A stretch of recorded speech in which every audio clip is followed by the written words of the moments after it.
Hello everyone and welcome back to another video. I'm Boosted John, and today, you've already seen the title and thumbnail, so let's cut to the chase. We are installing the dimmable 14x8 Hyperlite Hex Lights in the Boost Cave. The Boost Cave is my garage. I have two sets of them, and they're the dimmable version. I picked up these lights for two reasons. I've always struggled with poor lighting inside this garage. I only have two windows, which means I only get daylight from two small areas, and it's not very bright. And the lights that I have in here are simply not that bright, and they're a terrible color temperature. Not to mention, the outlets that they're supposed to be plugged into don't work, so I had to string extension cords all across the entire ceiling of the garage. It looks disgusting. It hurts my eyeballs. It hurts your eyeballs. Reason number two is that I think they look sick. I think the Hex Lights in the garage look so cool. It looks so premium. It looks so futuristic and like, ooh, we detail cars here. Ooh, we do exotic cars. We do vinyl wraps. Ooh, that's like the vibe that I get from the Hex Lights. And honestly, I really like that in a home garage. I think it's really cool. With that said, today's video is going to be an install guide. I'm gonna do my best to show you guys how I'm doing it, why I'm making the decisions I'm making. I have no clue how I'm gonna do this. It seems kind of challenging, but I'll let you guys know my experience once I'm done. So install guide and honest review. Are they actually bright? Is it enough light to light the space? Could I have gotten away with just doing one? I'm doing two, by the way. Could I have gotten away with just one? Did I need two? Do I need more than two to light the space adequately? I'm gonna be giving you guys full honest review. HyperliteLED did sponsor this product partially. They gave me about a 35% discount. So instead of paying about $1,000 or a little over $1,000 for these two lights shipped to my house, I paid about $635. So I'm just gonna be fully upfront and honest with you what I paid, but I do have a link in the description down below. If the product turns out to be awesome by the end of the video and you guys want to pick a setup, link in the description down below. I think there might be some sort of discount associated with it. If they're sick, they're sick. If they're not, I'll definitely tell you guys that. Before we begin, I want to give you guys a quick overview of the current lighting setup in this garage. The power that goes to this switch panel right here does not work. I've been unable to fix it. The only outlets that work in the ceiling are the ones right next to the garage door openers. And same thing over here. This is the only other ceiling outlet that works. So as far as the ceiling lights go, this light, that light, and the third one over there are all corded up into this one like junction. And then I have one extension cord running across the ceiling and into this adapter panel thing. And then I have these two lights over here. The cord just hangs, it's super ugly, and it's plugged straight into that adapter as well. Not ideal, looks gross. The lights are not very bright, as you can tell. It's just always kind of dim in here. And then lastly, I have these two lights over here plugged in to this outlet by the garage door opener. These compact fluorescent lights don't work. These outlets don't work. That outlet doesn't work. That outlet doesn't work. This compact fluorescent light doesn't work. This compact fluorescent light doesn't work. This outlet doesn't work. And this outlet doesn't work. That's the current lighting setup. Today's video will not include getting the compact fluorescent lights and the outlets to work. I think that's a bigger problem. I think it's an issue with the power wire that runs from the fuse panel inside the house to the garage. I think it's shorting out somewhere because we've tried flipping the breaker. The lights work for a little bit and the outlets work, and then all of a sudden they'll pop. I would love to get those fixed, but fortunately, these lights will only require two outlets, one for each light, which means we can just plug it in above the garage door opener. And same thing over here. Just in the meantime, if any of you guys have ideas or are electricians and wanna come help out and fix this garage lighting issue, the outlets and stuff, I mean, that'd be sick, let me know. Let's get these lights unboxed. I'm just gonna open one for now, see what's inside, and start to get an idea of how this is gonna go. This may end up being a longer video, but I'm okay with that. I'm gonna just let this one ride. I'm gonna talk a lot probably. If you wanna watch it on like 2 times pace, that's totally cool. But I'm gonna just let this one ride. I normally cut my videos like pretty quick cut, and I don't show a lot, but this one, I'm gonna do the opposite. I'm gonna show as much as possible, and I'm gonna talk probably quite a bit. It actually comes with install instructions. I did not expect that. I thought this was just gonna be a box of stuff that I have to figure out. It shows measurements. It shows the dimming function. It shows how to connect them. Comes with all of our Y connectors, all the screws. That's super nice. Drywall anchors, which we're not gonna need because I don't know a drywall ceiling. Comes with a power cable. Oh, fun fact, I didn't know this, but it actually just plugs straight into an outlet. That's sick. I wasn't sure if I was gonna have to hardwire these into something. Some zip ties, I think this is for, I mean, this is just going into my collection of zip ties, but I think this is for if you have like a grid roof or something. I don't know what that is. 120 degree connectors, V connectors, and then we just got a bunch of little lights. I think that's all that's in here. They're very light. It's nice. They're very light. It looks like in there. I'm gonna try to show you guys. It just looks like a LED strip, like you would see like RGB LEDs. Then it has like a nice white diffusal panel over the top. So far I've learned a few key details. We have Y connectors and we have our like elbow connectors. I'm gonna just call them elbows because that's what they are. It's not really a V, it's more of an elbow. And I'm trying to figure out how to run this cord into that outlet. Well, something that I just figured out is that there isn't like one specific connector that this connects to. You can connect this to literally any connector. So it simply just slides in. There's like 3 prongs inside there, 3 prongs there. You just slide that baby in. And I mean, hypothetically, if I were to plug 2 of these bad boys into here right now, I don't know if I really want to do this yet. Okay, it locked in place, so that was probably bad. But if I plug this into a wall outlet, it should turn on. Yep, there it is. So that's one, that's one panel. That was kind of step 1 to figuring out how I'm gonna set these up, because like I said, I need to figure out how to get this to power, which I don't have many options in the ceiling. But I now know that somewhere around the garage door opener, I just need to leave a space open somehow and connect the cord. I'm gonna probably use this diagram to kind of just like maybe draw out where everything's gonna be. I don't know how this is gonna work. It's gonna be really interesting around the garage door opener. Really stressing out about the garage door opener, guys. Maybe I should look at how other people did it. Seems pretty intimidating to figure out how to position all this stuff. Well, I suppose step 1 can be to just remove all the lights that are currently up, because they're gonna be in my way. Might as well get started. Do you guys like Big X the Plug? Ah, dude, he's like one of my favorite rappers right now, killing it. That is a contraption and a half. Okay, I remember these being kind of a pain to take down. I think I have to take the bulbs out first. And I gotta take off this cover.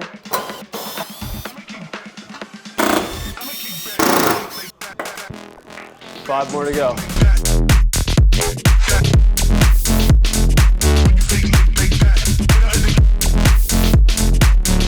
Like I said, I have 2 sets of these lights. One set is gonna go above the small bay, right over here, and the other set is going to go towards the left side of this big bay, because I normally park cars like right here. You guys can see this slab from this crack to this crack.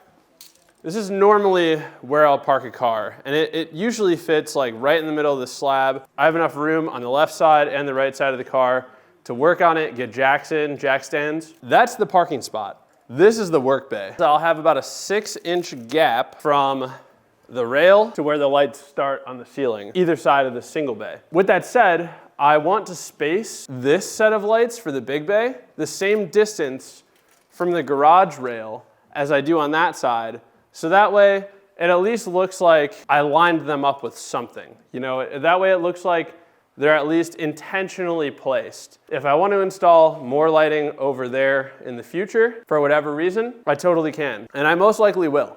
In the summer, when I'm in here and I have the garage doors open all the time, the garage door comes all the way out to here, which means that it's gonna block, you know, quite a bit of the lights. Unless I obviously have the door like half closed, which I do sometimes. I do the half open, half closed thing, which is good. Either way, you know, the first few feet is gonna be virtually useless. Let's just see what this looks like.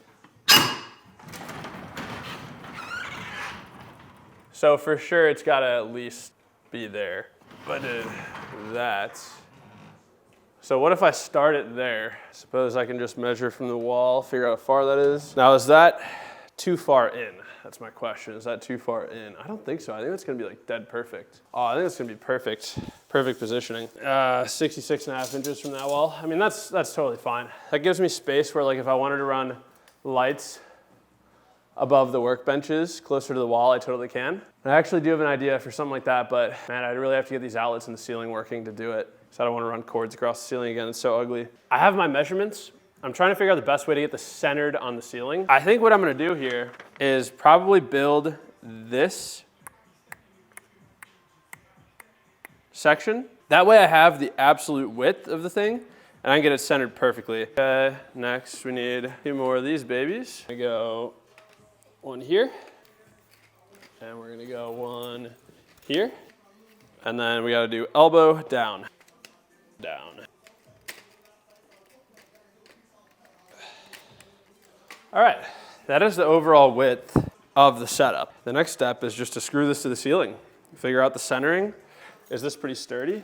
Oh yeah, dude, this is no problem. If I had one more person here, have them hold it, and I just put some screws in, we're off to the races. That's stage one, boys, stage one. All right, of course I forgot to film, but I have the first piece up. I ended up disassembling my whole thing that I made because I couldn't hold it by myself and install it. Either way, that piece is on. I'm gonna go ahead and start connecting more pieces. The second problem that I ran into is that only the center section of the lights was lining up with the trusses in the ceiling, meaning I had nothing to screw the rest of the lights to. So I had to come up with a solution to support the outer edges of the lights. All right, so you guys can see that it's kind of hanging on the edges. I just got back from Ace Hardware and I found these spools of dark wire. It's not like electrical wiring, it's not insulated or anything. And this is actually gonna work perfect. This was $4 and I'm cutting them into 16-inch strands. I think that's gonna be pretty standard. The idea here is we have a bracket. We're gonna run a little bit through. Run the wire through the screw hole. Run the wire up to the actual ceiling that's way up there. And wrap this end around a screw and screw the screw into the ceiling to pull it tight.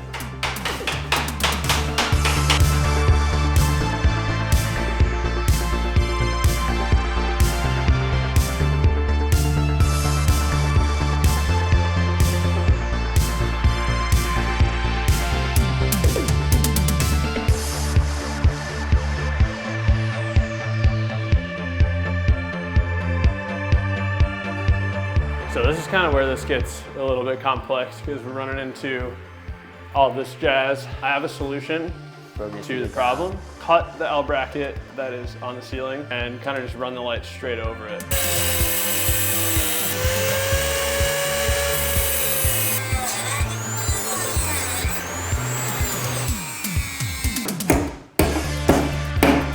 I think it's gonna have to be good enough. Give it a try. All right, let's see. That's perfect. Now, I need to make a decision. On what? Where I want to put the power cord. I think it makes sense to put it here, actually. All right, well, we made it around the garage door opener. Looks pretty mint. We're gonna go back to the time lapse. All right, you guys, you ready? All right, here it goes. 3, 2, 1.